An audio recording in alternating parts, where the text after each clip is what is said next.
808 Dad. Hey guys, it's your boy 808 Dad back with another reaction video with my stepdad here. And today we're gonna do a little something different because we're gonna come back to the beef because I found this theory on Twitter that everybody's been discussing about this breakdown of 616 in LA. It ain't over, y'all. It's just beginning. And oh my gosh, Pops got his theories, his hypothesis. This is crazy, man. I'm ready. I'm ready. I'm cold cock, baby. Pause. So we still waiting on the video, obviously, and we waiting on a lot of stuff that's coming from it. But in the meantime, definitely want to check this out and see what Pops here think, because I had a chance to look at it and it's definitely a different perspective. So before I press that play button, make sure you hit that like button, hit that subscribe button. Shout out to the Patreon. We got reactions on there if you want to check it out uncut. And here we go to the breakdown. Alright guys, I've been eagerly chipping away at the breakdowns for all the recent diss tracks that we got, and today we're looking at 616 in LA. Now, if you haven't watched my other breakdowns on these records, please make sure to do that, as it should offer some good insight into where we're at in the beef up to this point. And I promised my nephew I'd do this, so huge shout out to Marty. Marty wants to be a YouTuber someday, and if he wants to do it, he can do it. Don't let anyone tell you that you can't do it, okay, buddy? So, right off rip, it was on Euphoria where Kendrick alluded to going back-to-back on Drake, and that's exactly what he did on this record, releasing 616 in LA just 3 days later. Back to back, I like that record. I'm gonna get back to that for the record. And this was something that I predicted over a month ago before any of the disses dropped, when all we had was the Like That record. I think Kendrick's gonna use Drake's own angle against him, and he'll probably even reference back to back while he does it. So before we even begin, we have to take a close look at the title of the track, as there's several meanings. Pretty good First if he and foremost, the one did that will jump out to any Drake fan is Kendrick's usage of the timestamp format. Correct. Drake is synonymous with timestamp titles, and it's on these records where he gets super busy with the pen. Check out Whenever someone tries to tell me that Drake... Check out our 8 a.m. in Charlotte reaction on Patreon if it hasn't made on YouTube yet. Can't rap. I'll always tell him check out one of those records, then tell me that he can't rap. So this was a very strategic and petty angle from Kendrick as he attempts to taint Drake's long-running series. Even since this track dropped, we've seen multiple people claim that Kendrick's version of the timestamp was way better than any of Drake's, and this very well could have been Kendrick's goal. And let's be realistic, Drake still has by far the best timestamp records. Like he still lays claim to that. Now, as far as the other meanings behind this title, there are several theories bouncing around, but I'm going to give you guys the most significant meaning and truly break down why that is. It was on June 16th, 2011 that Kendrick met Drake for the very first time. Crazy. In a XXL magazine, Kendrick described the meeting saying, "I did a show in Toronto on June 16th, my first show in Toronto. I think it was the same night we were going back to the hotel and he hit my phone. I guess he got the word that I was in town, he was there for the night working on the album, and he said he wanted to meet up. We met up, chilled out, and got the vibe." Now remember, the Buried Alive track that Kendrick did for Drake was based on this moment when they first met. On Buried Alive, Kendrick reflects on this meeting with Drake, mentioning how Drake introduced him to the glitz and glamour of celebrity life. Kendrick described being picked up in a Maybach by Drake, and states that Drake brought him to a fancy place to eat. That nigga's Lucy. Who, Drake? Yeah. Drake's Lucy? Yeah. That's a good theory. That's what track was that? King Kunta? No, it wasn't King Kunta. It was It's all Pimp Butterfly. Pimp Butterfly, but it was shoot. Dun, dun, dun, dun, dun. I forgot the name of the song. It was after Mama. For free? I think it's for free. For free. No, or for sale. For sale. Yeah. Okay.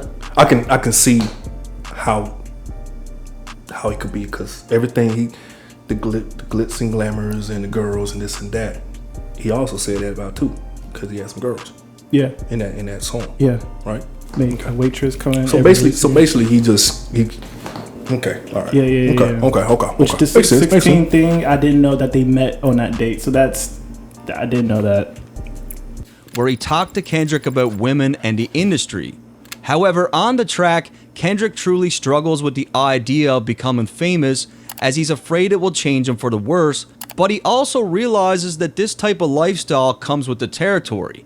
Now, what's extremely critical to point out is how Kendrick ends off the track. The reason why the highlight was when he said you belong to the people when you outside. So he clearly says that's what he said. Now, who is he? Who's he talking about? So dig a shovel full of money, full of power, full of pussy, full of fame, and bury yourself alive. Then I died. What most people fail to realize is that these last few lines is not Kendrick speaking to himself, but Drake having a conversation with Kendrick. And this is the part that's really important. When asked by Double XL to explain the meaning of why the track ended like this, Kendrick said the following. At the end of the verse, that's him in the conversation. Him telling me that you must accept this lifestyle and it's up to you how far you're going to go with it or how much you're going to let in. I then acknowledge what he's saying when I say, then I died, which leaves it hanging on the audience trying to figure out where I would go with it. Will I let it taint me or destroy me? Or will I know how to deal with it? So I mean, it's on this night, June 16th, where Drake is giving Kendrick a pep talk about fame, the industry, how to deal with it. This buried... And he also credited Drake. He was like, I thought he was going to sell me a false dream like the other rappers I know. So, but Drake was honest. So Drake has always been on this. But this is, we listen, this is way before Control. Yeah. All right, so we already know shit started popping off to Control. And Control is the reason why we doing this right now. Right? Right, yeah. What's the name of the song? What? Control, right? Control, yeah. Did he not take control of that shit? I mean, he did. Okay, that's what he's supposed to do. That point on, yeah. That's what he's supposed to do. He got sensitive. He's sensitive. It's the reason why we're doing it. So, okay. All right, so... Live interlude is important because Drake gives Kendrick a choice. He tells him that fame will come and that it's up to him on how he deals with it.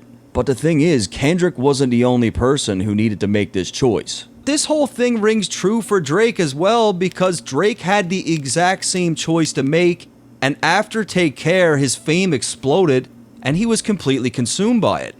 Drake's lifestyle in 2024 isn't that much different from the lifestyle that he showed Kendrick back in 2011. Drake is still living that same old rapper's life, it's just on a far bigger scale. Now in the case of Kendrick, he ended off the record making us wonder which way he'd go with it, and today, we now know what choice he made. Unlike Drake, Kendrick did not get buried by the temptations of money, power, pussy, and fame. Both artists took an entirely different route, and the Buried Alive interlude is important because it acts as a full circle moment. Classic. By Kendrick using the date June 16th in the title, Drake knows exactly what he's referring to, and bringing this up 13 years later is extremely powerful. Kendrick proved to have the strength to resist the temptations that Drake warned him about, and Drake himself was weak and couldn't do the same. Now I gotta say, Drake flips this narrative really well on Family Matters, but that one's coming up next. So when we get a track like Euphoria, all these years later, the shit that he's saying to Drake is all the more impactful. I'm allergic to the lame shit, only you like being famous. Fans might take lines like this one lightly, but it holds a lot of depth because Kendrick knows that when he first met Drake, Drake had plans of keeping a level head, as that's what their conversation was about. This is only further confirmed in the Double XL interview when he talks about Drake and the concept of the Buried Alive track. I felt like he was in a space now where vanity's everywhere, and he had his hands on every bit of it, and he's trying to escape that. But what's clear today is Drake lost this fight. I mean, he didn't escape it at all. It's a 2004 Acura TSX. It's a nice first car for like a teenager, I guess, as opposed to a Mercedes or BMW. I think that's pretentious, personally. And this is exactly why Kendrick uses June 16th in the title and why it's so significant. It's by far the most significant use of the title. 616, the day that they first met, the first collaboration they did, Drake's sophomore album, an entire record was made about that moment. Now we're 13 years later, and it's coming up again. And like I said, Drake knew exactly what he was doing with this title, because just days after 616 in LA dropped, Drake posted a Buried Alive Part 2 parody song where he mocks Kendrick and flips the narrative again.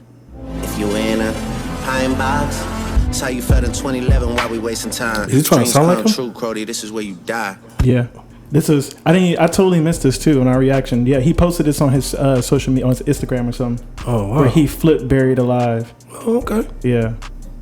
Which is crazy because I showed you that intentionally to show you where all that started, and then you know, come like full circle. We've been on this top of this shit, ain't we? Yeah. All right, so okay. Let's fucking Shit's go. crazy. Come on, hit the like button. This shit is However, crazy, though. 616 in LA could possibly be in reference to allegations of Drake being involved with younger women. As you guys know, Drake goes by the Six God, and 16-year-old girls for him might just be prime real estate. That is the allegations. Allegations. Now, this is only further supported when we look at a young woman by the name of Bella Harris.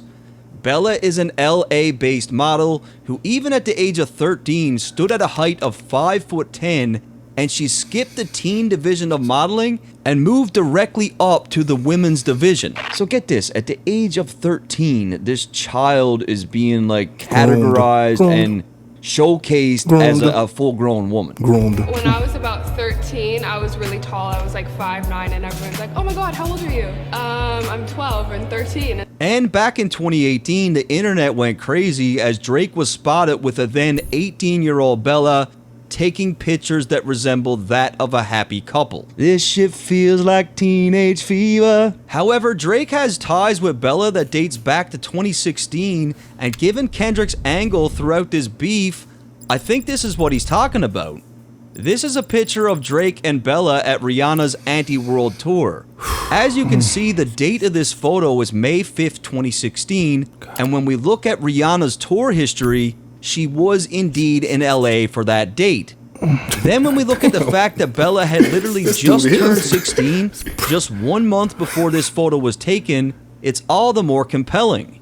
616 in LA, Drake the Six God was indeed with a 16-year-old girl in LA. And I mean, Kendrick said he had 5 more discs. Hey, look, man. Dude is taking this shit. I gotta rethink shit. But that's crazy though. Yeah, that's how. But you know what? So crazy. But what did he say? You know what I'm saying? We gotta go back. We have to understand that Kendrick tells us everything he needs to tell us through his music. We have to actually listen to him. Now, he said that, right? Oh my God. Good God Almighty. But wait, it gets worse. It gets worse. It gets worse. Wow. Man, I mean, It's in stock. And I believe him. I think he was about to get far deeper into this shit, had this thing kept going. Furthermore, Kendrick dropped the record at 6:16 a.m. Pacific Standard Time, and which is 6:16 in LA. That's what we Then thought. we got the fact that June 16th is Tupac's birthday. We did think that. Consider that we've Simple seen a Mind. few references to Pac in this beef already. Yeah. This one seems to make sense. Kendrick, we need ya. Next, June 16th is Father's Day, and we have seen a slew of references with respect to Drake and being a shitty dad.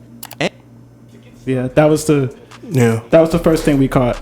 Or not we caught, but that was the first thing that was caught. Yeah, everybody caught. Slow minds. Slow. But Yeah, we slow. Nah, I think just the way they're talking to each other. Yeah. Like you said, it's been going on for a long time. That they have their own language now. At this point, they have their own language. We the one got to catch up. Like, what? The dude said, "I'm gonna do a triple." You got what do you say? I need you to do a triple. Triple, quadruple entendre. And that's what he's doing. That's everything from the numbers, and even with back to back. And y'all say, okay, well, y'all thinking, well, you gonna get back because it's dropping 6:16. It's deeper than that. I'll go back to watching, listen to back to back. At the end of it, what he talks about about his little concert, and the DJ, they want me to play it back to back, back to back, back to back. That's 6 times, folks. How many times he did at his concert? About He did it 5 times. Yeah. And then the last one was instrumental. So he did it. So it's deep. Man. But it's, and then it's through the music. And then he said he gonna pull back layers. So you know we got plenty of layers. We just hit the surface, bro. How many stock does he really got in stock? Man, 1, 2, 3, 4, 5 plus 5. All right, man, let's go. God damn. Oh man.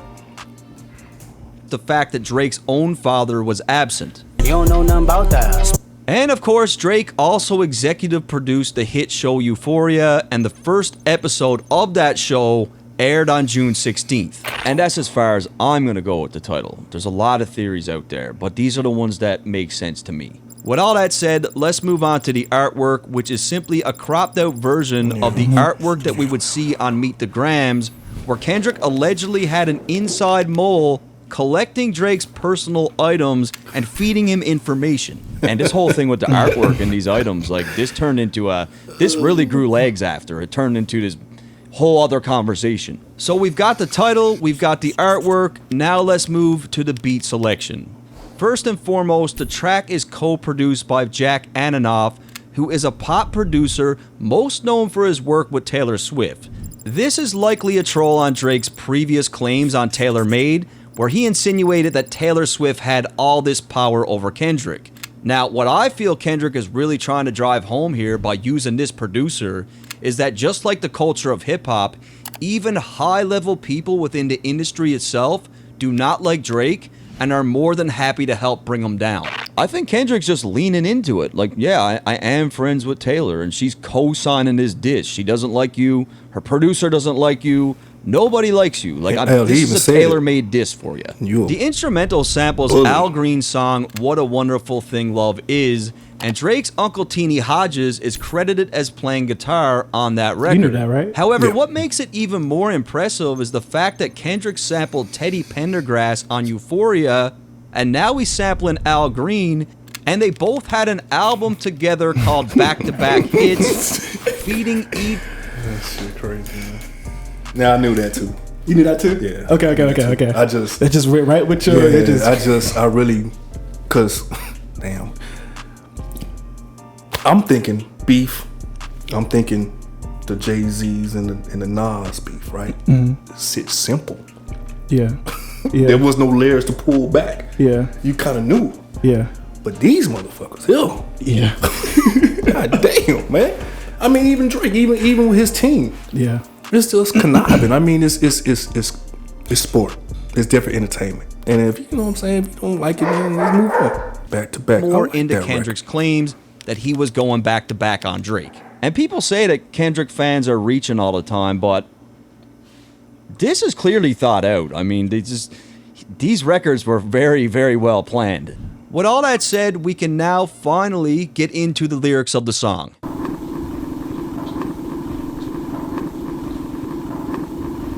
Actually, I'm just kidding. No lyrics yet, because did you hear that noise? Like, what in the fuck is that? People were claiming that this sound was from the V12 liposuction machine, which was something that Kendrick referenced on Euphoria, but when you really listen to that machine in action, it doesn't sound like this at all.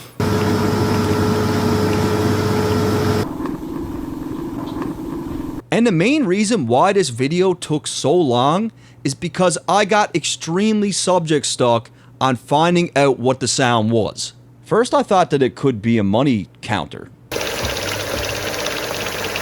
thought maybe it's a lie detector test. Then I was thinking it was one of those old 16 mil projectors. Then I was thinking maybe it could be a life support machine. Right? That's what everybody think it is because of the conspiracy. I was manipulating an equalizer, changing the pitch, adding plugins, still couldn't narrow it down. And if it wasn't for my girlfriend, I would probably still be doing it right now too. because she had to tell me, Matt, it's time to move on. It drove me crazy because there's no way that Kendrick's looping that sound for as long as he did. And it don't means mean nothing. Exactly, like, it means something. Exactly, it means something. And Drake's probably the only one who's going to pick up on it. However, something I do feel fairly confident about is that if you really listen to the beat closely, Kendrick chooses to chop up the Al Green sample and loops it so that it sounds like he's saying, "Boy Wonder." Now, you gotta remember, this track is in response to the Push Ups record, where Drake sampled the drop from Who Kid. And as we know now, this drop turned out to have a hidden message that flew over all of our heads, as Drake will later announce that Kendrick's child might not be his. I heard that one of them little kids might be dead. Oh, okay. Which I didn't catch. I didn't catch that. Who Kid? Clever. It was a DJ. My DJ Who? Who Kid? Yeah. Yeah. So that's cool. That's clever. But like I said, I really think his team is done. I don't think that's him. He's not a thinker. Drake. I don't think he's a thinker. He has a team. Everybody has a team. Everybody has a team. I think we can agree on that. Okay. Yeah. But that's kind of cool though. Whoever his team is, that's kind of cool. Yeah. And I feel like it's on this track where Kendrick is using one of Drake's close producers to also send some sort of message. By using this little sample, I feel like Kendrick is trying to get inside Drake's head to cast doubt on who the mole could be in his camp. Drake commonly refers to himself as the boy, and in this case, I think Kendrick is asking Drake to think. Kendrick got the boy wondering, like, I wonder who's leaking all my info. I wonder who's the mole. Like, boy, I wonder who's doing all this shit. There's survival. Shout out Soundwave, by the way, for chopping up that masterpiece. Rip, Kendrick references Drake's track Survival. Crazy. Now, Survival came at a time when Drake was fresh off his loss from Pusha T, and he was still heavily beefing with Pusha and Kanye at this time. As you guys remember, Drake allegedly had a career-ending red button diss for Pusha and Kanye, but he held it back, and it's on the Survival track where he appears to make mention to wanting to drop it. I was about to, man, I thought about it. It's unsettling to talk about it. So Drake leaves a blank in this record, and it's up to the listener to interpret what this could mean. He does But the that a way lot, that I though. see it, he was either talking about putting a hit on Pusha and Kanye, or he just really wanted to drop that track, but it was so scathing that it was unsettling for him to even think about where he was about to go with it. Simply because it crossed the line of music. Either way, the common denominator in this case with respect to Kendrick is the fact that Drake is now saying the exact same thing to him. Again, Drake is making claims that he has some lethal secret, threatening to drop it. This ain't even everything I know, don't wake the demon up. However, Kendrick's own senses are telling him that Drake is lying, as he claims that he thinks, smells, and sees the bullshit coming, and just like the alleged held back Pusha diss, Kendrick claims he sees no fire. I feel like he's saying, you were bullshitting then, now you're trying to pull the same stunt again, you're full of it. Off-white Sunseeker at the marina. Fuck a phantom, I like to buy yachts when I get the fever. So right away here, any seasoned Drake fan will tell you that when it comes to timestamp records, Kendrick is clearly matching Drake's subject matter stylistically. Is there more to life than going on trips to Dubai? Yachts on the 4th of July, G5 soaring the skies. Roll big body, wide body, Calabasas road winder, sun shining, wax tires. But here's the thing, I don't think Kendrick's rapping from his own perspective here at all. I think he's rapping as if he were Drake. 13 years ago, Kendrick ended off the Buried Alive verse speaking in the perspective of Drake, and I feel he's now circling back to do that again. Off-white Sunseeker at the marina. Fuck a phantom, I like to buy yachts when I get the fever. So, rapping in the perspective of Drake, he says Off-White Sunseeker. Now, this would be in reference to one of Drake's close friends, Virgil, R.I.P. who not only had the designer brand Off-White, but also, during a 2022 Louis Vuitton fashion show, the background music for that show was an album by Tyler, the Creator, called Sunseeker. And this was Virgil's baby. This was his show. He directed it. And rest in peace to Virgil. Secondly, a Sunseeker at the marina is in reference to a company called Sunseeker, which is a builder of luxury yachts. But in the next line, things only get deeper. In the second line, Kendrick, from the perspective of Drake, claims that he's tired of buying Phantoms and now likes to buy yachts when he gets the fever.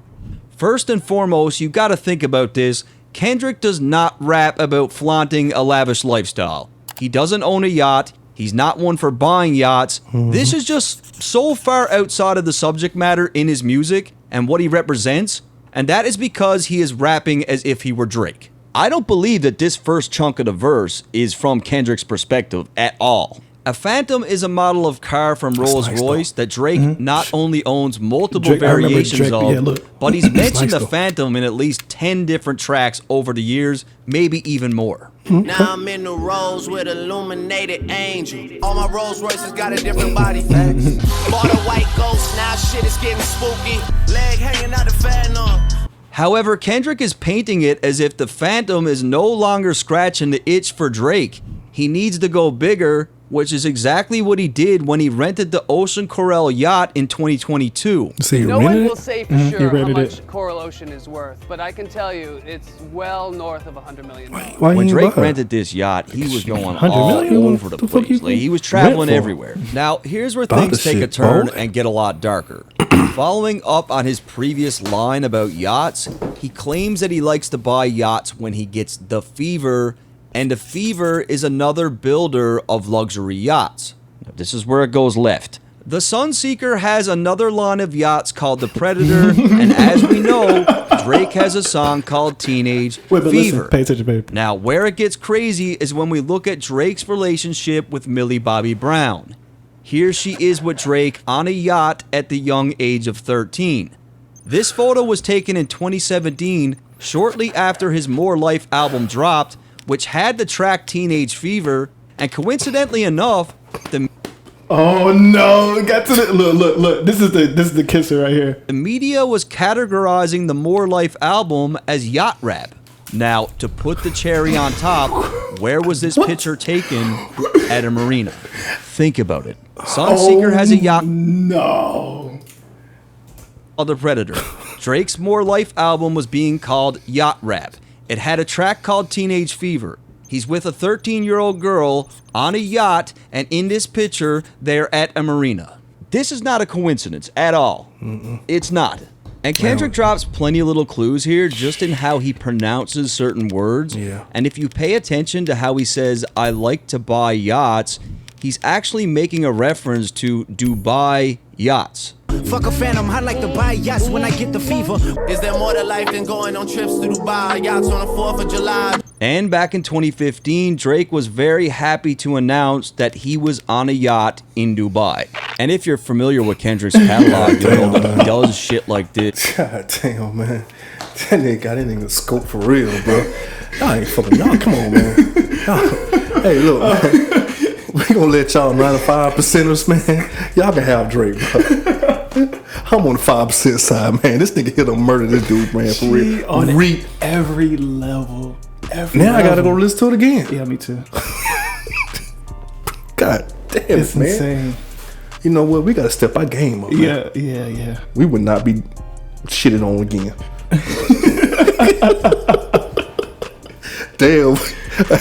Damn, son. We're gonna do our first reaction. We're gonna leave, do our research, and come back.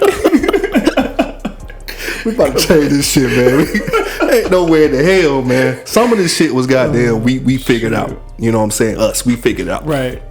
But some, like, it has to blow your mind. And what's wrong with reaching? We all into the reaching game. Conspiracy. Everybody love a good conspiracy. That's true. So come on. Yeah. We have, I mean, it's fun. If you're tired, then, you know, it ain't for you. But this is entertaining. You breaking this shit down, man. It's like, god damn. It blows my, but I'm not a Drake fan, so I'm not gonna be into Drake music like that. Teenage, I don't know none of this stuff, so this is brand new to me. Yeah, it's crazy. Yeah. So him calling him a pedophile, you know what I'm saying? You know, he may not be doing it, but he does have pedophile ways, tendencies. Can we agree with that? I would agree with that. All right, get the Drake fans to agree. so if I'm dealing with somebody, you know, who's, you know, I'm older, and the girl is 14, 15, 16, 17. You know, right? It's not, that's a, you know, ugly look, right? Okay. Ugly look. Ugly. It's ugly. Okay, yeah, it's ugly. Okay. I'm just saying. I mean, hey, A minor. But you know what they say about, you know, the reasons why they like to go on yachts and go in the middle of the ocean and have parties and stuff like that, because it's not necessarily like any country could claim that territory. No, because when you're in the water, you know, It's because it's different in the water. It's international. Yeah. It's like gambling. As soon as you gotta go so far out, and then that's when the gambling on the cruise. That's when you start doing the casinos. But when you come back in, you know, like, they got it. You know, you can't do it no more. Yeah, exactly. Like and so, so that's why they be doing. So he doing Diddy. He doing Diddy. Doing the Diddy thing. I mean, Epstein got a yacht too, right? Yes. Yeah. All parties. Everybody have parties. Everybody have parties on yachts. A lot in his writing. Wine cooler spill on my white t-shirt, the sightseer. So again, Kendrick is rapping as if he were Drake.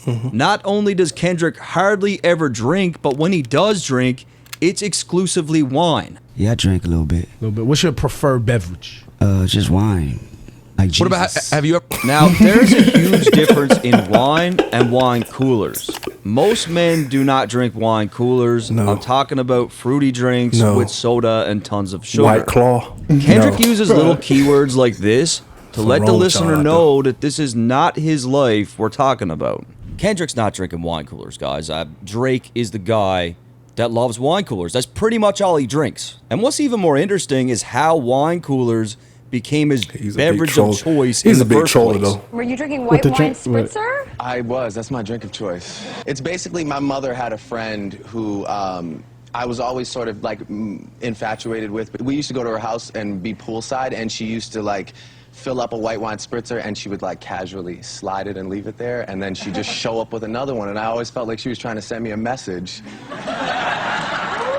So I've kept that a consistent theme. How we get it? Of course she was trying to send. That's completely inappropriate. How old were you? I don't know, like 15. But So I've kept that a consistent theme. And take a good guess at who else loves wine coolers. Teenage girls, right? And coincidentally enough, with respect to this line, 17-year-old Madison Beer attended Drake's Memorial Day party in 2016, and she shared the following story. I met him actually like 2 years ago at his Memorial Day party. The funniest thing about Drake is he drinks wine spritzers, like that's all he drinks. I was like, can we go to the bathroom in your room? I was like, I just really don't want to wait on this line. And he was like, yeah, of course. And this girl had like a vodka cranberry or something in her hand, and she tripped and fell and spilled all over Drake, like all over his like white sweatsuit. At this point in time, Madison had just turned 17 2 months prior, and this only acts as further proof that Drake seems to allow much younger girls at his parties. Madison claims that Drake loves wine coolers, and then states that someone spilt the drink all over his white outfit. Kendrick seems to have been gathering this information about Drake for a very long time. I don't like Drake, so I don't follow Drake, so I won't know anything about that. Do you know anything about that? No. You got to be an avid Drake fan. Hey, over your hoes. Y'all know anything about this? Now I know. No, we're not talking to our fans, cause we got a great group got a lot of Kendrick Lamar fans. Yeah, we do. We got some sense. They got some sense. Yeah. But the people, you know, on the other side. On the other side. That is insane. He specifically said spilled wine cooler all over my t-shirt. Yeah. The level of sneakness. But I knew that wasn't Kendrick. I knew he was talking to Drake. I knew that. So some of the stuff he's giving me, I already knew. Justin, we never. Yeah, we did do that, didn't we? We didn't talk about it though. 616. Yeah, we didn't go in depth to it. No, because I assumed the first verse he was just talking about what he's been up to. That's what I thought. Oh, I knew it was Drake, but I knew it was Drake. I mean, I knew he was talking about. I knew it was Drake because that's not him. You listen to his music. You don't they fighting. This track, I feel like he's sending subtle reminders that most of us wouldn't catch. Fun fact though, his house that he has a bathtub that is literally the size of this room. And it's gigantic and so dope. I was like sitting in it. I was like, can I just lay here and like chill? I even found some footage of this exact Drake Memorial Day party where you can tell that the women in attendance, to me, don't really look like grown women. I mean, come on, guys. Like, I'm a fair man, but like, I'm not even assuming here. Like, these are clearly teenagers, right? Y'all don't know. No, they ain't. No, they drinking. They can't be teenagers. They drinking. That's what the OVO hoes are saying right now. They legal. They legal, man. They drinking. Yeah, and they underage. Yeah, it's okay though. At an adult party. Just grooming him. Just grooming him. That's all you're doing. Like he was groomed too. You say, yeah, he was groomed. I'm keeping that same. Yeah, he was groomed. That's just when you've been traumatized, you just continue traumatizing people. Yeah, you don't even know it. You don't even know. That's the scary part. You don't even know it. And when he talks about wine coolers, he's talking about shit like this. Following up on the previous line, Kendrick writes for Drake by calling himself a sightseer, which is exactly what Drake was doing in 2022 when he rented that $50 million yacht. Here he is in St. Bart's at a New Year's Eve yacht party, and what we can easily conclude about this party is that teenage girls were definitely in attendance because there's clear evidence of this happening. I got back from St. Bart's on Monday. Basically, it was an after party that we got invited to. It was on the Vava. So many cool people there. We talked with Drake for a little bit. This girl was born on February 5th, 2004, which would mean she was only 17 years old during this yacht party. But that's another thing that people have been saying. People who live in Toronto, that they would say that he would hear about the women that they would have crush on in high school, that they would have went to a Drake party. Almost similar to like R. Kelly pulling up, but damn near like. So that's, I mean, St. Bart's with Drake and that 150 supermodels in it. And I think that Kendrick knows something about these parties. I do. Trifecta, money, morals, and culture. That's my leisure. In the second line, Kendrick says trifecta, money, morals, and culture, that's my leisure. And again, this has nothing to do with Kendrick as he continues to rap as Drake here. First off, the definition of a trifecta pertains to gambling on horses, where to win, you need to guess the 3 winning horses in order. That means that in the case of this line, money would come first, morals would come second, and culture would be last. This is how we can easily rule Kendrick's own perspective out, as money is definitely not his first priority. Again, it's little things like this where it's clear to me that he's not rapping from his own perspective here. Really, money really don't. That's all you gotta do. Listen to the motherfucker. Listen to his music and listen to his interviews. You wanna know something about somebody, just listen to him. They gonna tell you everything you wanna know about him. You go back to Drake and listen to all this Drake stuff. He gonna tell you everything about him. Mm-hmm. Right? He actually is a plant. He's a plant. You know, he was literally planted in by Lil Wayne. I mean, that's how he was. He's been groomed and this and that and boom, boom, boom. That's what they do. This ain't the first time somebody been groomed in a rap game. Yeah, in a rap game. Yeah. It ain't supposed to be done, I don't think, but it has been done. Yeah, Chris Ross did. He's the most successful one to do it, arguably, allegedly. Yeah. Folks who ain't never rapped before. Mm-hmm. Yeah, rappers.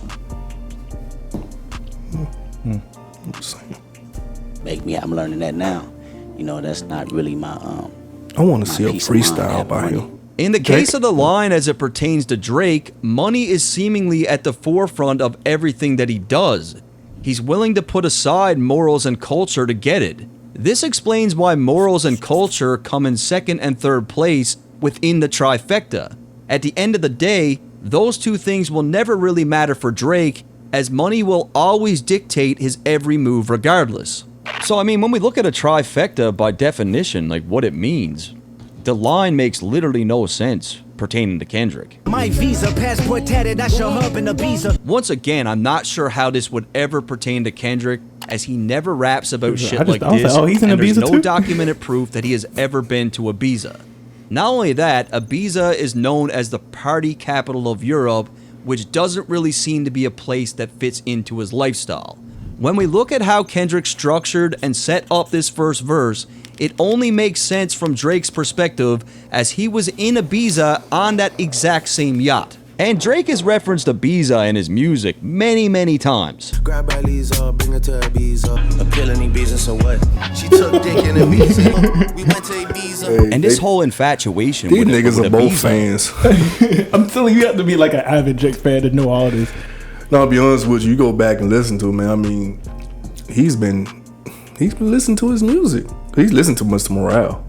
And if you heard Rich Spirit, yeah, he definitely knew that he was talking. He was getting.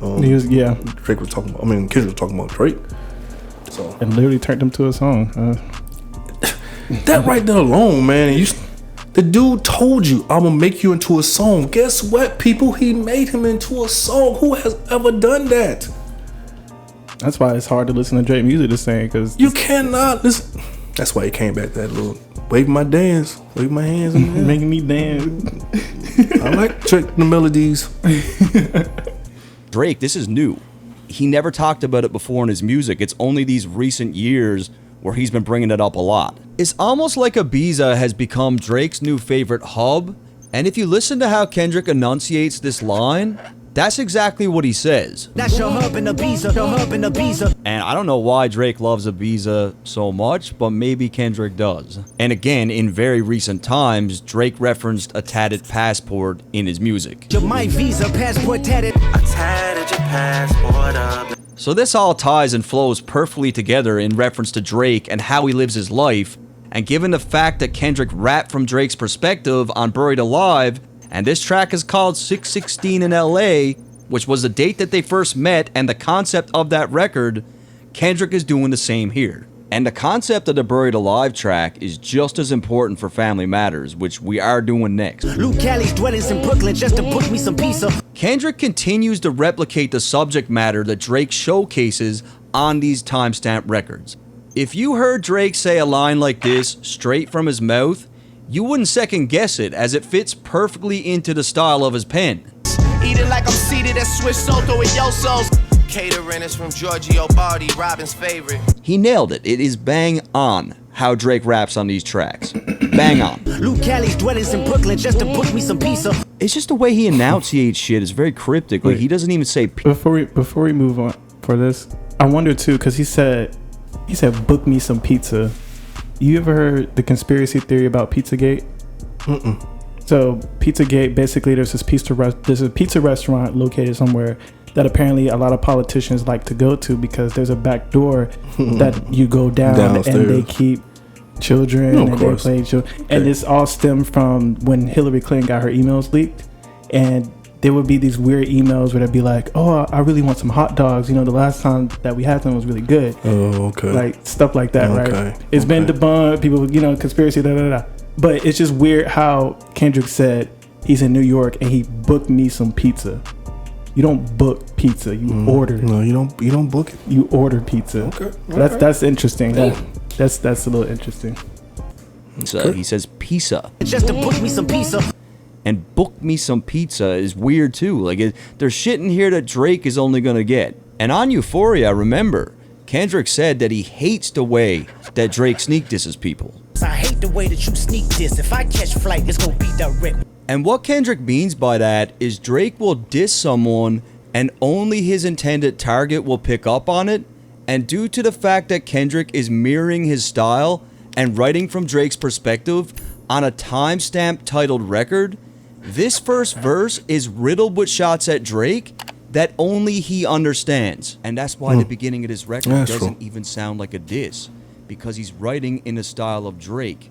There's no clear shots to us, but he's dissing Drake the way that Drake disses.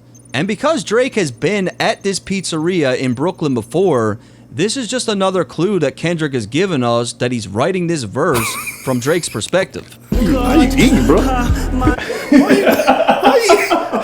Who gets up to eat spaghetti? What the fuck, man? Bring the plate to you, man. God damn. The plate's all over here, nigga, doing this. This must be some expensive plates. Man, get the fuck out of here, man. You don't want to ruin the plate. That nigga's too rich. Can't even eat correctly. You can't even sit down. You too rich to sit down and eat. Get the fuck out of here, man. Oh, corny as fuck, man. He trolled. He's a big troller, though. And now we get to the point where I feel Kendrick does indeed switch perspectives back to himself. Hey, Ryan Reynolds here. Goodness. Big Wireless has once again raised their price. Get your money up. Get your monetized video, bro. You deserve this. This moment where he starts to sing, and when you think about Drake's timestamp records, he doesn't really sing on those tracks at all. God, my confession is yours. Now, I saw that people tried to paint this line as if Kendrick was conflicted on whether or not he should go to war with Drake, but honestly, Kendrick has wanted this battle with Drake for a very long time. But who am I if I don't go to war? I don't think he's conflicted about the war itself, but he knows where he's about to go with this thing, and he's more or less confessing to God before he even puts his plan into action. Kendrick knows he's about to go on attack, likely committing multiple sins, which will need forgiveness from God. If you pay attention to the way he delivers these lyrics, he's deliberately singing in a very ugly, offbeat, non-sonically pleasing way. God, my confession. This singing style reflects Kendrick's internal chaos. He's holding some guilt as a dark side of him is about to emerge. It's like he's saying, like, I'm sorry, God, like, ahead of time, I'm sorry, Yeah, but I Kendrick gotta is do a this. demon. Because the boogeyman about to come out. For real. I discover myself would not fall short. Some people thought that this meant Kendrick was worried about losing to Drake, and if he did, he'd learn something from it. But I don't think Kendrick even considered the possibility of losing this battle. I mean, let's be real here. He had this whole thing mapped out. I believe even at this point, he knew he had a winning strategy. Like, he knew he was going to win this thing. I feel that Kendrick knows that he's about to unleash a beast that we haven't seen before, and he's hinting at an internal struggle. When you think about it, Kendrick doesn't have any music in his catalog that resembles the subject matter on these diss tracks. I think the loss that he's talking about is he's about to lose control of himself, right?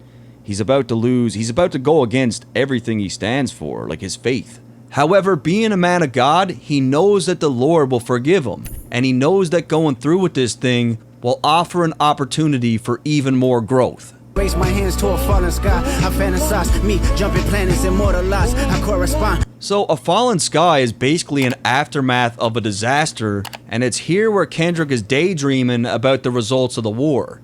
He dreams of jumping planets and becoming immortalized as he's fantasizing about how a victory over Drake would cement his name in the hip-hop history books. And Kendrick's a rapper's rapper. Like, he's a hip-hop guy. And a lot of our legends had beefs, right? So I'm sure he's thought about adding the beef to his resume. He had to.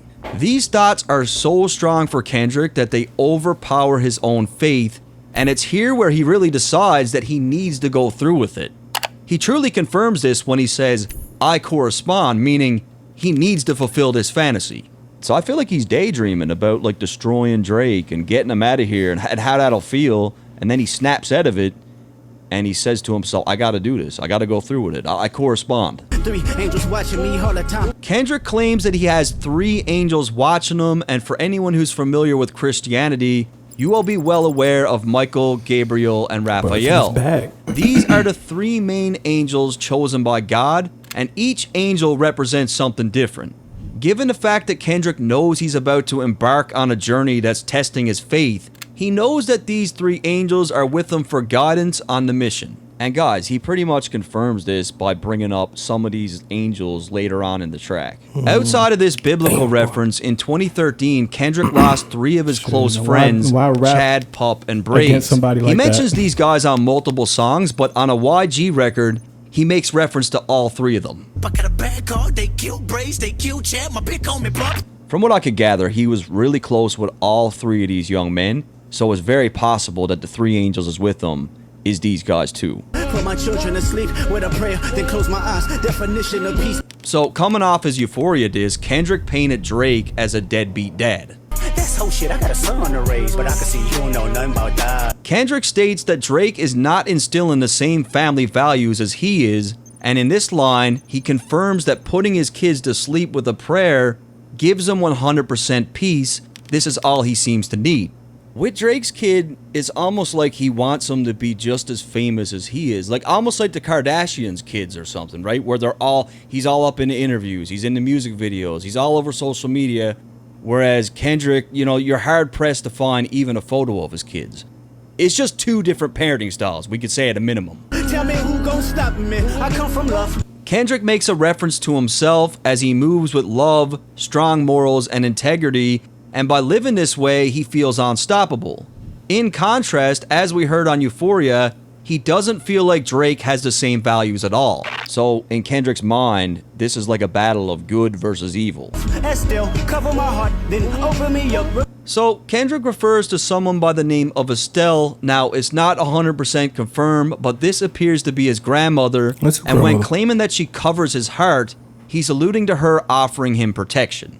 And I really tried to confirm who she is in relation to Kendrick. I went through his family tree, or I tried to. Very proud. Drake's family tree, you can trace back to the 1800s. Dude, Kendrick dedicated. is Dedicated. We ain't. There's nothing there. We can't do that. But when it comes to Estelle, he's mentioned Jesus Christ. I like that. Wow. You said we gotta upgrade. We gotta go in the streets. Like we gotta do some real journalism. Hey, y'all gotta step that Patreon up.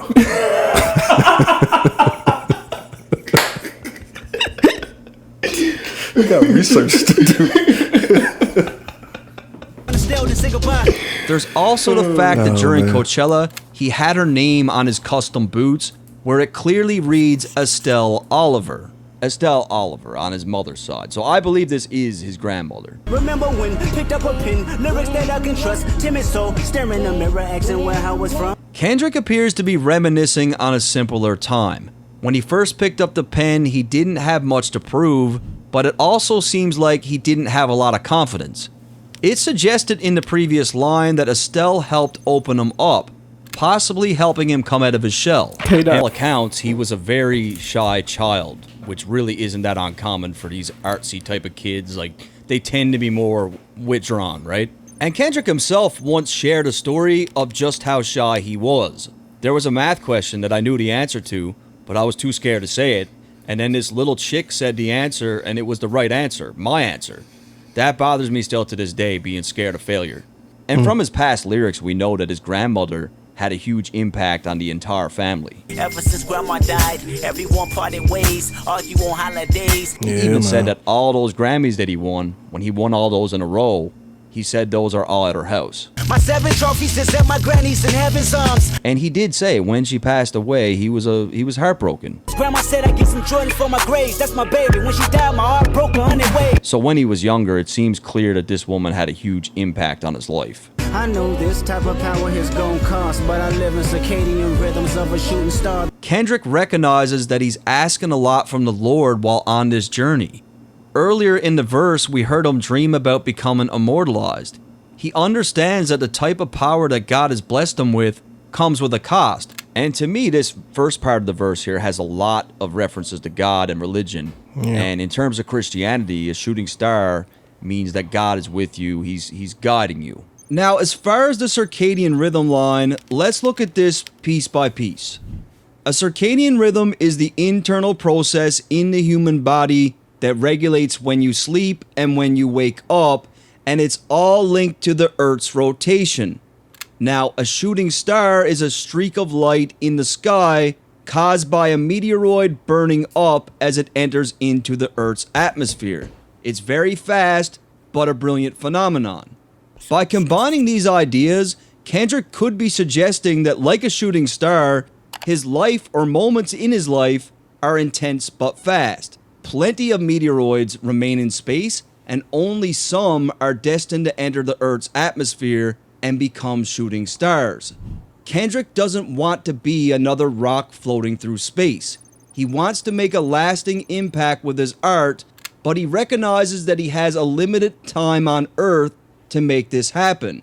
He lives by his own rhythm, one that is unique compared to the typical predictable cycles most people experience. The life that he lives has intense, brilliant moments that stand out against the regular circadian rhythm. Coming off his previous line, this likely reflects his own impact on culture, where his presence is powerful and influential. The mannerisms of Raphael, I can heal and give you art. Coming off the last line, Kendrick dishes out a triple entendre. Firstly, he refers to Raphael Urbino, a famous Italian artist who is ironically one of the big three artists that is responsible for curating a style of European art called mannerism.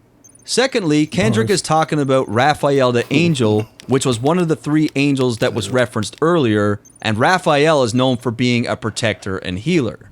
Lastly, Kendrick pulls qualities from both Raphaels by 1, providing people with genuine art, in this case music, and 2, His music acts as therapy for a lot of people and helps to heal them. See, another thing that I get from Kendrick is that he reads. He's a thinker. Clearly reads. Yeah, he does research. That's what we gotta do, man. Yeah. Yeah, we gotta stop. We gotta read, man. Yeah. We gotta read. We gotta parse. Yeah, read. But I mean, I would have never. I don't think I would have ever got this far. Man. They can rethink everything. Yeah, of course, last but not least, and this one went over everyone's heads, like Raphael the Ninja Turtle. I'm fucking with you guys. I made that one up. Yeah, of course. He's just my favorite turtle, so I took the opportunity to get him in there. What's your... I think Raphael's... You got your favorite turtle? Raphael's a badass, though. But I like Michelangelo. Yeah. He's always the... Yeah. Was he the funny one? Okay. Yeah. Raphael's he's the big bad boy. I think Leonardo, I think he's the so-called leader, the smart one. I think so. Raphael. Okay. I mean, I don't know. I've been around Teenage Mutant Ninja Turtles, but I never really paid attention to it. It just on when it's on. You gonna throw me out like that? Look, I think people. I mean, they might like. I mean, they like Teenage Mutant Ninja Turtles. Well, they may not. They only thing they ever seen that movie. Not the new one, not the Michael Bay type shit. I heard the new one was actually pretty good though. I heard the new one's pretty good. I made that one up. He's just my favorite turtle, so I took the opportunity to get him in there. Where did they come up with this stuff? But the industry's cooked as I pick the carcass apart. So I look at this line very different from everyone else, and I'm not saying I'm right, but just hear me out. Kendrick says that the industry is cooked, and what I think he means by this is that the industry is a facade. Record labels are cooking the books and inflating the numbers. These labels are desperate and will do anything to give the illusion that their product is in high demand. By picking the carcass apart, I feel Kendrick is alluding to exposing even more industry secrets, as we heard exactly how he felt about it on Euphoria. And I think what I'm saying makes even more sense on the next line. Yeah, somebody's line, I can see the vibes on act. Even he looking compromised. Let's peel the layers back. So many people have accused academics of being on Drake's payroll and being on the record label's payroll. Now, it's no secret that record labels have been working with influencers, podcasters, streamers, and TikTok dancers to help with sales. However, it's even beyond sales, because some of these guys like Aiden Ross and Kai Cenat seriously have the power to shape how an artist is perceived. Drake is UMG's golden boy, and I feel like Kendrick is insinuating that much like how they cook the books for their artist, the industry is crooked and manipulative, and they'll throw as many resources at this thing as possible to protect Drake's name. Let's peel the layers back. It's here where Kendrick appears to be threatening to expose more of these secrets as he plans to peel the layers back, which is something that Pusha said to Drake during their beef. We just gonna peel it back layer by layer. Now, I've been watching Academics from the very beginning, and he's a well-documented Drake super fan. I think he just loves Drake. It's his favorite artist. I don't think he's paid off or anything. I just think he's a massive Drake fan. You gotta check out that interview. You gotta check that one academic when he was doing the Control, and he was talking about Drake and Kendrick and Sean and all that stuff. Yeah, he was basically saying that they couldn't fuck with Drake. I mean Kendrick, because he's lyrical. It blew my mind. He said they gotta come with something strong. But he's also paid lip service to, talking about how Drake handled the whole Control verse and how he handled response. And since Ag is a Drake fan, Drake he leads the argument where he's like, it's not about this, that, and it's about the culture, it's about the hits, it's about and Drake's been leading the culture, but he's like, Kendrick have his moments, but they come and they go. Drake's here, he's carrying the culture. That's his whole. Oh, okay. Well, my thing is he could step away, you know what I'm saying, and come back, and we would still be there. That's how he's relevant. Yeah, he is. Drake has to be in the spotlight. That's just who he is. That's his brand. He got to be in the spotlight. It's apples and oranges, man. He's two different people, man. Yet you getting like crazy stuff with two different side of the. Like what we pointed out before, the conscious versus the commercial. The commercial, it's everything. It's USA versus Toronto. It's, I ain't gonna say dark skinned niggas versus light skinned niggas. That's crazy. That's a non sequitur argument. That's not really a real argument. We're done with that. Let's put that to bed, man. Let's get over that, man. It's 2024, man. 2024. Fucking with good people make good people go to bed. Kendrick makes reference to Drake's trolling antics from earlier on in the beef. Shortly after dropping the Push-Ups track, Drake decided to antagonize Kendrick's manager Ant by posting 2 pictures. Kendrick continues to paint Drake as the bad guy and bully in the situation by insinuating that Drake is picking easy targets. Ant is not a rapper and isn't known for causing issues with anyone, and because Kendrick is close with Ant, he's a good person to defend him. He's and taking remember on everybody Euphoria, beef. Kendrick said that Pharrell, he would inherit the beef for Pharrell, who, by Taylor all accounts, Swift. I believe is a pretty good dude. Conspiracies about cash, dog, that's not even the leak. So, coming off the last line about messing with good people, Kendrick references Drake's bullying tactics against The Weeknd's manager Cash. A lot of people thought that Cash could have been the mole that was feeding Kendrick information, but he confirms here that this is not the source of the leak. But I think the line actually works in another way also. Conspiracies about Cash Dog also perfectly ties into Drake's claims about Kendrick and Top Dog, where Drake stated on Push-Ups that the label was extorting Kendrick and taking 50% of the profit. Find the Jews like Cash Dog, I just need you to think. Kendrick really starts to play with Drake's head as he's asking Drake to think a little bit harder about who the mole could be. He makes a reference to Cash Doll, who was once robbed for $500,000 in jewelry. It would make a lot more sense if we could find out that it was someone close to Cash Doll that took this jewelry, but in order to do that, someone would need to watch all of her interviews. It was around the time I lost a whole jewelry box full of jewelry in LA. Somebody stole it from me. Oh, I remember that. You went right. Yep. Okay. Yeah, and we'll talk about that. it hurted my. It hurted. Because you didn't lose it, somebody took it. Yeah, somebody stole it. So that's somebody you trusted. Yeah. But it's not just about the items too, right? It's also about the people that you have around you, because that's also a warning call. So Kendrick has clearly been paying attention, and the fact that it was someone inner circle that had a hand in taking his jewelry, this line just gained even more depth. Find the Jews like Cash Dog. I ain't know anything about that. Yeah, me neither. Tough line, man. You gotta say, it is. Now, I don't want to feed too much into this Ebony Prince character from Twitter. Hey, man, I said we got to redo ours. He would do over. But trust me, this is going to be tight once we get it. Yeah. Interesting. Get much into this Ebony Prince character from Twitter. But it is definitely interesting given the fact that he posted a bunch of jewelry and proof of receipts of alleged jewelry that Drake purchased. So, I mean, this could very well be in reference to all that. No one. He also showed a picture of him at the pop-up concert, by the way, with the damn t-shirt and gloves and everything. Like, ooh, Drake? No, that got that Ebony 2K. Oh, for real? I don't know. Everybody think it's like either a disgruntled hotel employee that was there the night that Drake showed up. Or I don't know, there's a lot of conspiracy. It's just a lot of conspiracy. He's still on Twitter putting all these, he's like the goddamn Riddler. He just put like all these little breadcrumbs. But you know, I don't give it too much merit because it hasn't come to a freaking thing yet. We'll see. It's there. It's still out there. It's creepy.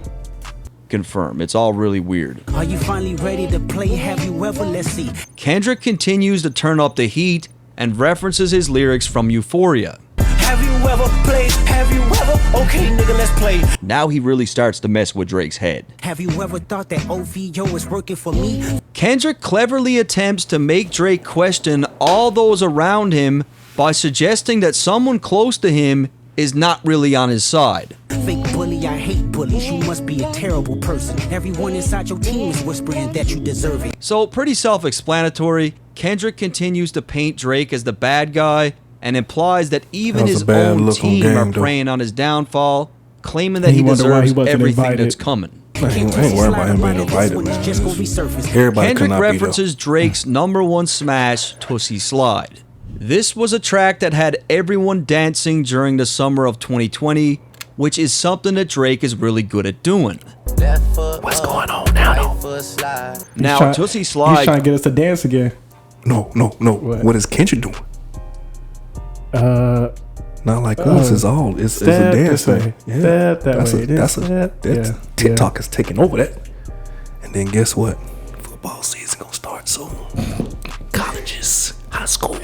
I already saw a band already performing it. If the Georgia Mass Choir is singing the song,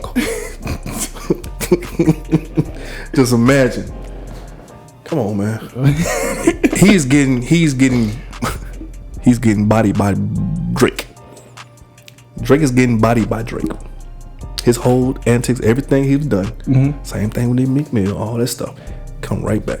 And that is, you know, I didn't even know about that. I had to do research on that situation. Yeah. Because I'm not a Meek Mill fan. I think he's garbage. But that's just my opinion. But yeah, the Drake thing, which is a good album, party album and everything. Everybody never knew he was dissing somebody. I didn't care. But anyway, so you got that back to back. Okay, all right.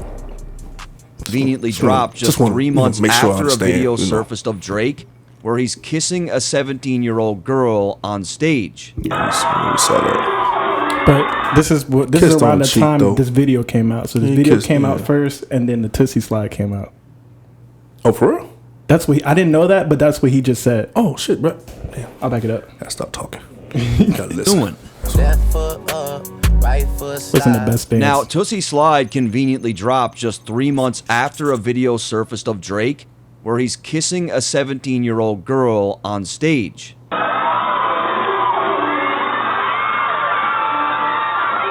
The clip took the internet by storm, as Drake already had a past that raised a lot of eyebrows, and it was just 5 months before that where Drake paid $350K to a SA case, which was something that Kendrick referenced on Euphoria. Have you ever paid $500,000 like to an open case? These were big stories at the time. Like, a lot of people talked about this shit. It was not a good look for Drake, so he drops this massive hit.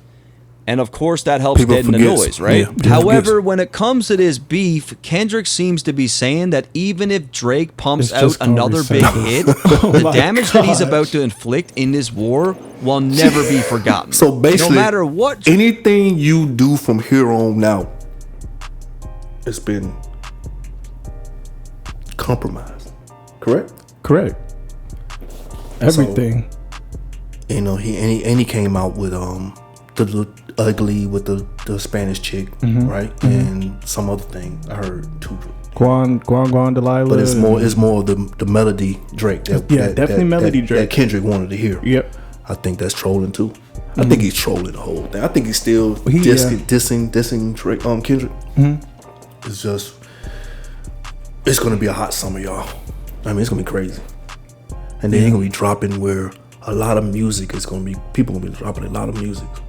I wonder if Drake is waiting on Kendrick to drop either. If he's not prepared for the video, maybe the album. I think so. But if he does, I mean, that album's gonna do numbers. So there's no way he's gonna say it's already gonna do numbers. Even if he put this on the album, which would be crazy, because that's like it's already like three. The song itself is like 3 albums. If he doesn't do a hard part, this is your hard part right here. Yeah, definitely.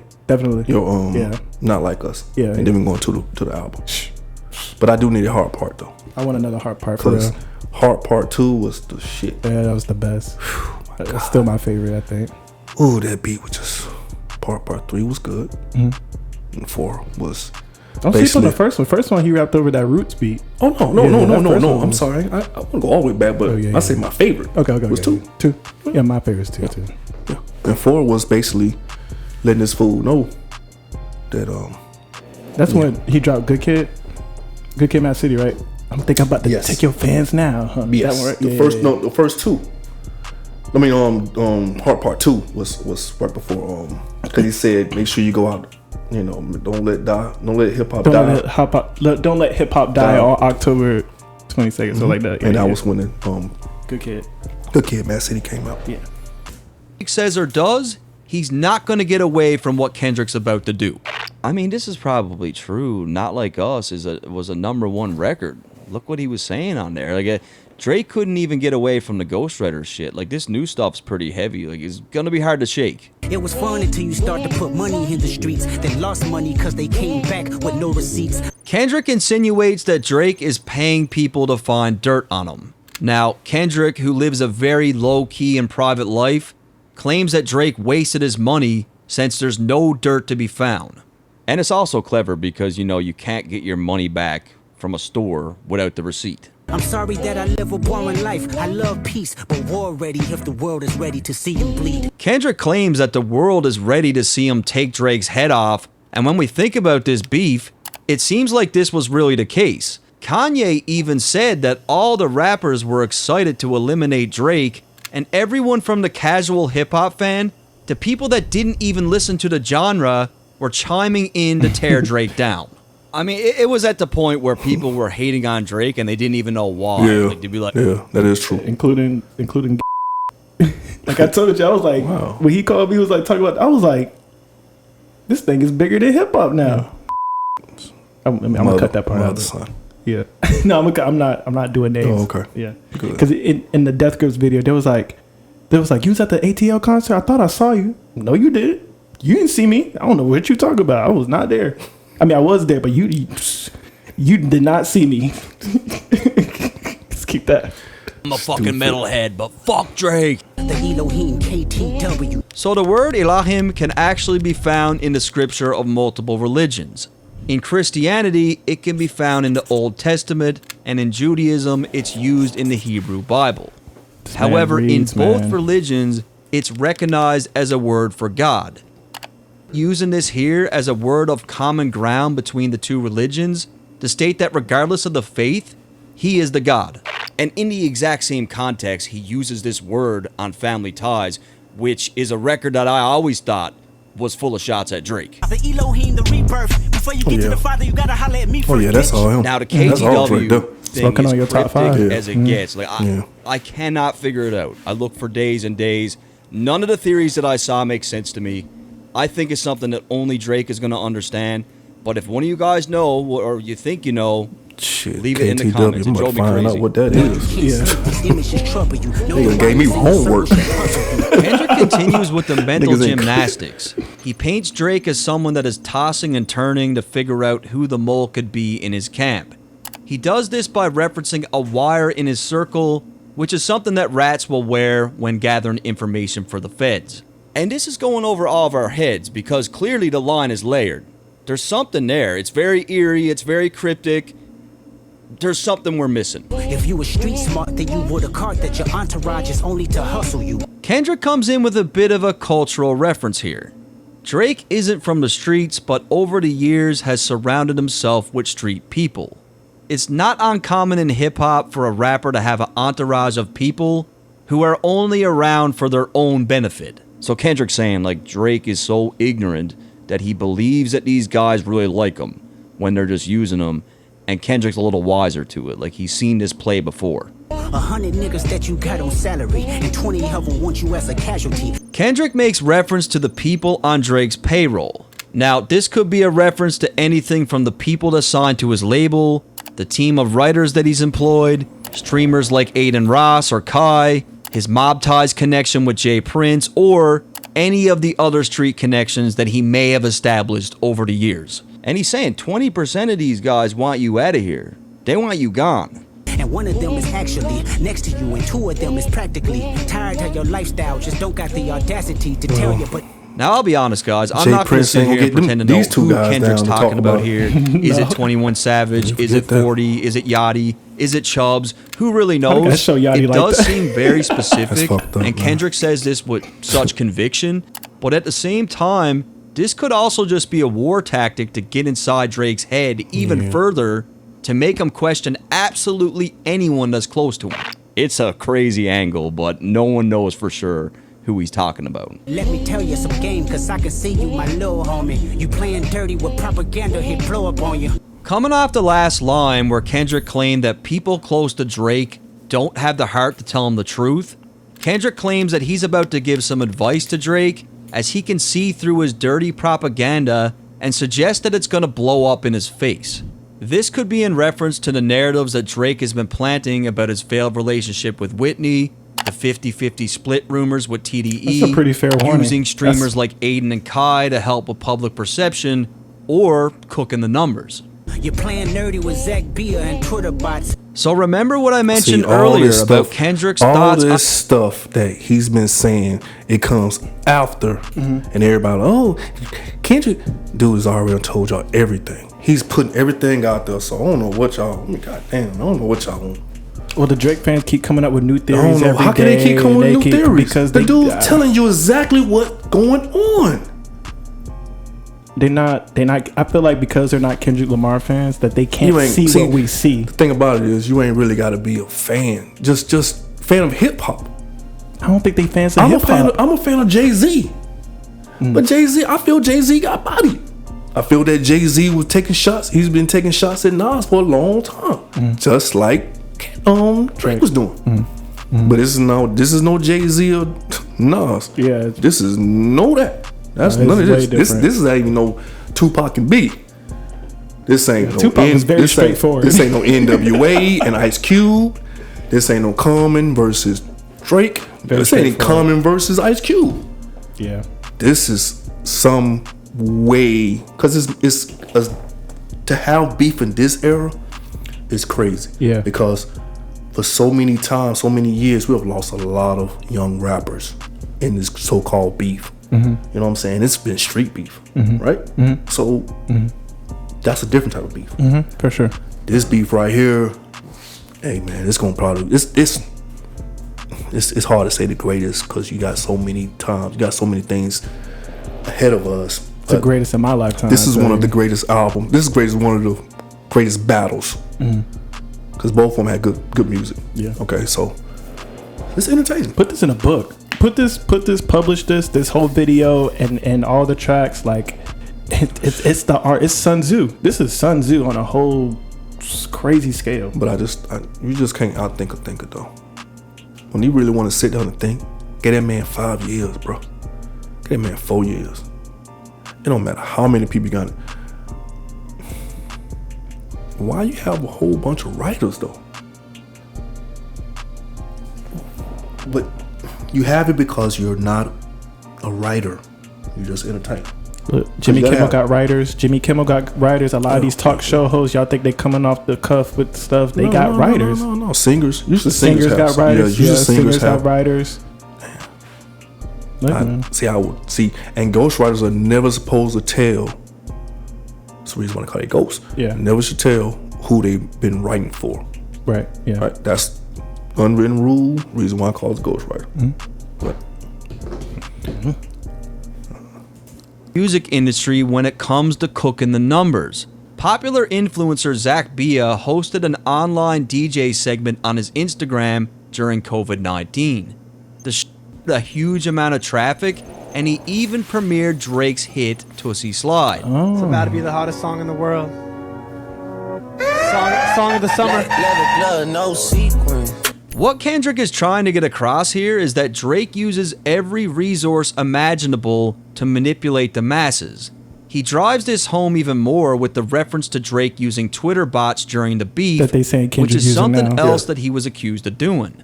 But your reality can't hide behind Wi-Fi. Kendrick claims that what he's about to reveal about Drake will be so extreme that all his old tactics won't work anymore. This ties perfectly into what he said earlier about not being able to Tootsie Slide his way out of the situation by using someone like Zach Bia for internet games. Your little means is losing steam, they figured you out. Kendrick claims that Drake's Instagram memes and the trolling that he was doing is losing steam, which is 100% correct. In hindsight, all the childish bullshit that Drake was doing online only made him look even more ridiculous when this beef came to a close. It did. And that's what I'm really saying. annoys me because when Drake went against Meek, he was quiet. He let the music talk. And now in this beef, he acted like Meek. He had the Twitter fingers. Yep. He was doing all these memes. Wow. Still do. And he said, it just made him look ridiculous. look, man. It's captions. That's why that lets me know right now that you don't write your shit. Yeah, I see what you're saying. That lets me know right now you don't write your shit. Cause I guarantee you, if you would said that, you would have thought that out. That would have been your thinking, your process. You would have used some similar type of. Hey, y'all got to get y'all writers together in the room. You can't be separate. Everybody got to be in the room. Everybody, one accord, one sound, one band, one sound. Like drumline. He said something about drumline. There you go. One sound, one band, one sound. One band, one sound. One band, one sound. But you got the writers that might be disgruntled, which Hey, there is a lot of writers that have been disgruntled under Drake. Man. I love McConan. Hey, well, I don't know McConan. Trust me, y'all. This ain't the first time somebody want to execute somebody like this. Mm-hmm. Hell, we wanted MC Hammer. Mm-hmm. We wanted MC Hammer head back in the day. Mm-hmm. You know what I'm saying? Then look at it. We were like fools. That dude was ahead of his time. Mm-hmm. Ahead of his time. Taking care of his crew. Mm-hmm. But he's not in that level. But he was. No, he was. Mm-hmm. No. He was. Mm-hmm. Hammer was that dude. And we still cartoons, everything. He was up there. So wow. But Drake is big and that Target. Yeah. But going from the singing thing and then you changing your whole persona, how you do things, and you changing your whole ways of stuff, and that's why I told you way before, I don't like that nigga when he's doing that tough stuff. Mm-hmm. The melodies and the rapping, cool, but when you ain't got all that. Mm-hmm. But because he's not. I see, because you can see through it, especially with the game plan, the process. I've seen videos when this nigga is in the streets by himself. Well, maybe him and Pusha T. That's just, videos. Yeah. But this nigga is always surrounded by the people. You know what I'm saying? Mm-hmm. And showing love. He go to game. He's with Game Video. He's in Compton, whatever, and all the goons is around him. Mm-hmm. Come on, man. Man. I mean, in order to make somebody look authentic, you got to stick them. Man. Y'all in the fucking denial, bro. The first opinions is not convincing. I need a new route. So again, back to the streamers, influencers, podcasters, and media personalities. Many said that UMG and Drake were paying these people off, forcing opinions. It's a little bit ridiculous. I mean, even people were saying that I was paid off by Drake. Tons of people. But the theory is, I read this theory online, is that there's this thing called Streamer Award, and Kai won the Streamer of the Year, and that is owned by the same subsidiary or whatever company that owns Billboard, that owns all these other things, and that I think it's under the same guy who works with Larry Jackson, who's under the same label that Drake. Some with Drake. Drake is tied with all that stuff. Look at you. Research. So that's why they think that the streamers are paid off, because they are. It's just like the Grammys. They only reward. Let's not fool ourselves. They are. Y'all think all those donations really accumulate? I mean, everybody. I believe. I think opinion. My opinion. I believe they paying folks off. Mm-hmm. But you can't buy this type of publicity. Yeah. Thank you. Yeah. You can't do that. Mm-hmm. So how Kendrick did it, how Kendrick's doing it, blows my mind how he's doing it. Though, he really he dot every I, cross every T. Even if you look into it. Oh man, he don't raise the bar. He's been wanting to do this for a long time. Just how he raps. He want competition. Yeah. You know what I'm saying? He want it. He want it's really competition, man. But you don't took it to the point now. He don't put it up here. Beefing is, you're gonna have to really come with it. That all that bull crap over here. Yeah. You gotta come with it when it's real beef. But that's the thing. Drake came at it as a beef. Kendrick came at it like it's a war. Yeah, he just got. Yeah, he thought it was gonna be. He was thinking that okay, I'm a bigger name. I come with the hits, and yes, he has the hits. That's what he do. I'm gonna spill some tea. They're gonna look at you differently. That is what it is. It's gonna be like not like us. It's gonna win an award. Yeah. It's already a cultural, historical. It's a phenomenon. It will be played again in Juneteenth every year. I'm gonna start the day next year. Juneteenth with not. You know what I want to do? We got to do reaction to the OVO Fest. Yeah. Whatever shit he probably. Yeah, what he got coming. Yeah. I don't want to sure. watch it though, but I'll let you. Just his set. I'll watch it. We'll pay attention to it. I'll let you watch it. If anyone says anything good about him, they're on some sort of payroll. Like maybe he's doing some things right. Maybe some people agree with him. You know what I mean? It's time that you look around on who's around you. Before you figure that you're not alone, ask what Mike would do.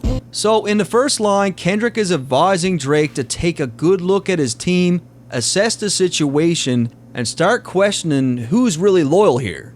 He then suggests that Drake is not alone with his OVO team, meaning that someone from outside is always present. I mean, this whole planting seeds of doubt in Drake's brain about his crew is like a huge angle in the latter part of this record. To end things off, Kendrick tells Drake to think about what Mike would do, which is definitely a reference to Michael Jackson, as he also quotes his song, You're Not Alone. What's even more interesting is the fact that R. Kelly wrote this record for MJ, and we all know about R. Kelly and what he was into. Another MJ flip, and again, this one is fire. Finally, we also got to consider that MJ's personal doctor, someone who he was obviously close with, was proven guilty in court of killing MJ with a cocktail of medications. So again, Drake needs to be careful of who's around him, because they might just be responsible for his downfall. And he did say that they want him as a casualty. Guys, this record was extremely difficult to break down. It is very cryptic. The way that it's written is mind-boggling. I know I missed a lot of shit, because I know there's a lot of stuff in here that Drake is only going to get, and no one else will. But in saying that, we got Family Matters coming up next, and that's an amazing record, and I feel like it got overshadowed. I feel like a lot of stuff got missed, and I'm really, really excited. It did. Because guess what? And that guy, Meet the Grams dropped on YouTube. Yeah. I watched like a bunch of his videos. Oh, he's dope. He's dope. Being on YouTube and like watching like What's the Dirt on the breakdown. I appreciate the Drake record a little more. That shit was fire. Yeah, he was going to. Yeah. But there's a long history of Kendrick and J. Cole kind of taking shots at each other. Shout out to my boy What's the Dirt. He got a great YouTube channel where he's broken down all of this in extreme detail. What's the Dirt is so dope, bro. He kills it, right? His Kendrick so and fire. Drake. I didn't know he had all these cosigns. That is so hard, dog. Run it back. And shout out to my dude, What's the Dirt, because I do like him. I do. Oh yes, he's dope. What's the Dirt? Shout out to that person. The homie looks like he did a good job. I saw that clip on YouTube. The guy did a good job. He did a good job with that. Hey, the dude has done a better job than any of these folks have done on this platform. Yeah. He has done a better job than any of them guys on that platform. All they doing is listen to the lyrics, ain't breaking nothing down. Enough is enough. Man, that 616 blew my mind though. Hold on. Yeah, because I was just listening to it and I was just like, wow, this is so eerie now that we're waiting on Kendrick to respond. Yeah. I didn't, if I would have known that he dropped the part 2 or Drake's version of it, I definitely would have played. I would have put that in the video too. I wish we did that, but he took it down though. Yeah, he took it down. Yeah. So that's the thing about it. Why take everything down? He can't. I don't know. I guess he's not standing by it. Which goes to show that why even take the hard part 6? Stand on your serious. business. Stand on business. Can't take nothing Drake says serious because he's one way 1 second, another way another. I never took hard part 6 serious. Yeah, it was hard to. It was weak. It was very, very weak. Push Up, banger. Family Matters. That could have been a banger, but I'm sorry, it don't matter what. Him dropping that thing on that thing was perfect. Yeah. Perfect. Because he said, Dear Adonis, I'm sorry that man is your father. Let me be on. Like, what's remember 8 Mile? Yeah. When he was rapping? At the end? No, he was just the guy said some things and it almost got him. And when he off stage said, man, that line almost got me. That's what that's what Kendrick was going through. Like, oh shit. If he didn't drop that, yeah, we'd have been having a whole different conversation. We would have been having a whole different conversation. Yeah. Because the OVO people would have had him, it would have been hard for him to climb up that thing. But the fact that he did that, yeah, perfect. Yeah. He just slayed him. In every way. I mean, strategically, he did it. Lyrically. But we're gonna get some more though. We're gonna get some more though. Yeah, it's coming. We gotta break it down though. But if you guys want us to react to any more What's the Dirt breakdowns, because this the 616 thing was like, my jaw dropped. Some of the stuff that he was saying, yeah. But that's the thing about it is you're gonna have to actually, if you want to do it, you have to actually break it down. Yeah. Because he comes with it. He ain't gonna change his ways. He does. That's what he does.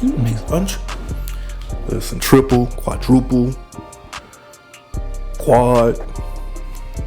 What's the thing for 6? Yeah, what's you know what? What's that movie? What's in the Box? It's like that level 7. of 7. It's like that level of. That's who he is. That's who Kendrick is. Kendrick's the guy. Oh my God, yes. Perfect. It's like what's in the 7, box, bro? What's in the box? Yeah, 7 deadly sins, homie. Yeah, he bringing all the angels, my nigga. All right, man. All right, guys. That's what's up. That was pretty good. Yeah, I'm glad you enjoyed it. I like that. Well, let us know, guys. Comment, subscribe, leave a like. Till next time. Peace.